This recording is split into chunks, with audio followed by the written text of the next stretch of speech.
Bonjour à tous, aujourd'hui je vous propose un atelier pour enfants, la relation aux autres et à soi. Alors c'est quoi la relation? C'est la connexion entre moi-même et l'autre personne. Donc au centre, il y a la relation, comme vous voyez sur le schéma. Alors elle peut être amicale, fusionnelle, amoureuse ou bien même conflictuelle. Elle peut se passer à la maison, au travail, à l'école, dans tous les milieux en fait qui regroupent plusieurs personnes.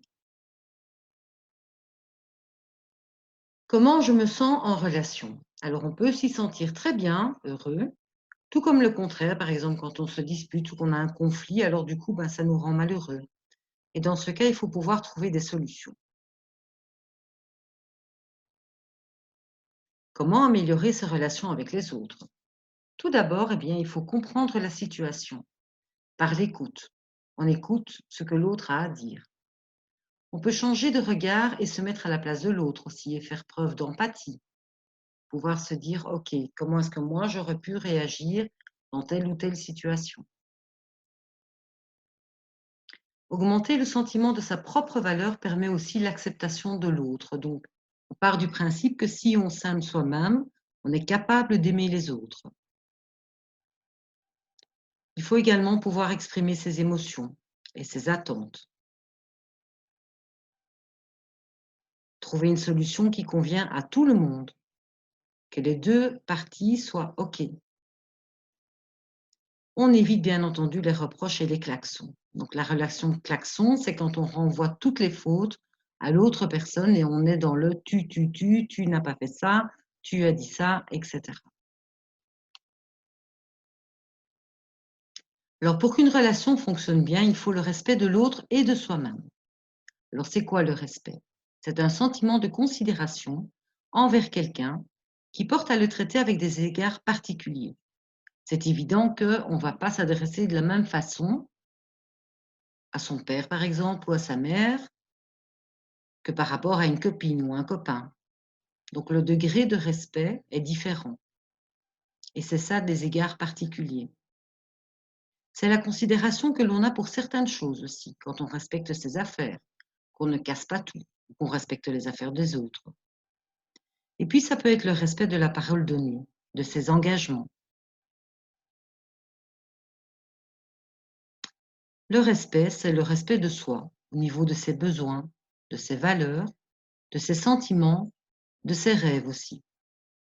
Et par rapport aux autres, c'est le respect quand on les écoute, quand on fait preuve d'empathie, de partage, d'intérêt, d'honnêteté et de non-jugement.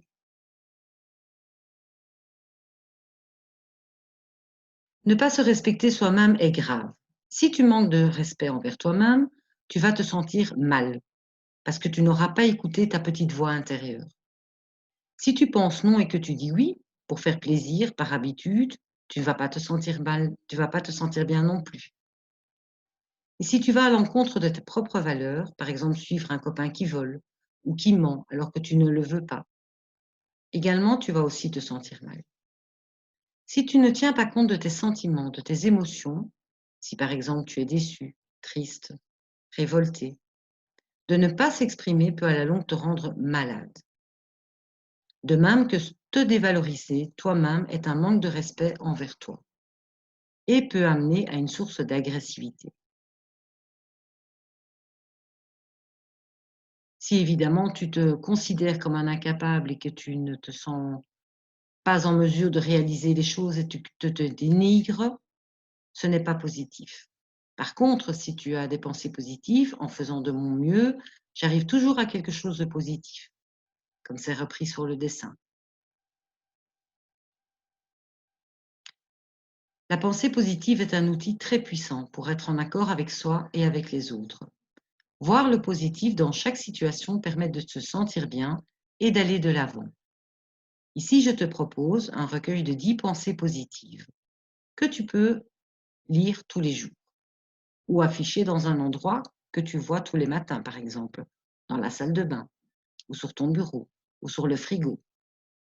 Le simple fait de les lire tous les jours te rendra un peu plus positif à chaque fois. Éloigne-toi des personnes négatives. Si tu ne le sens pas, ne le fais pas. Dis exactement ce que tu penses. Évite de parler de toi négativement. Accroche-toi à tes rêves. Lâche prise sur ce que tu ne contrôles pas. Apprends à dire oui si ça te fait plaisir.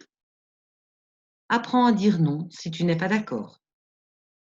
Sois gentil avec toi-même et fais confiance à ton intuition.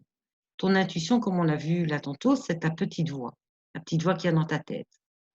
Par exemple, tu as envie de faire quelque chose ou que tu n'as pas envie de faire quelque chose, tu vas le ressentir à l'intérieur de ta tête et dans ton cœur aussi, dans ton corps.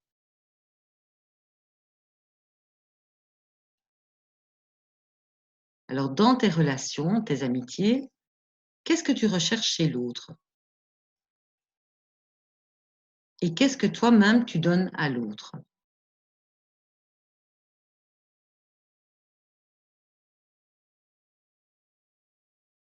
Je t'invite maintenant à dessiner un arbre et à y indiquer dans le feuillage toutes tes valeurs. Alors, la valeur, c'est ce qui dirige ta pensée, ton fonctionnement.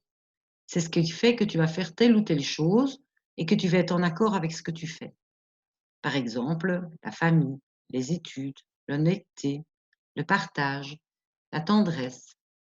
Ça, ce sont les valeurs.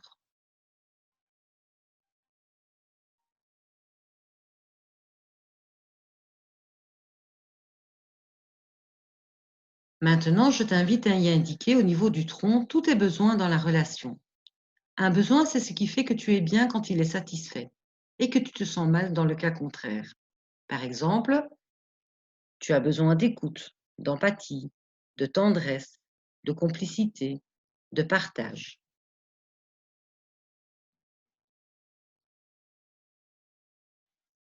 L'amour de soi aussi est très important. Maintenant, dessine des cœurs autour de ton arbre. Et dans chaque cœur, inscris ce que tu aimes le plus chez toi et ce que tu penses que les autres aiment chez toi. Tu peux interroger ton entourage pour t'aider si tu veux. Ton papa, ta maman, tes frères, tes sœurs, tes cousins, si tu les as au téléphone. Ça pourra t'aider. Je te remercie pour ta participation et je te dis à très bientôt. Au revoir.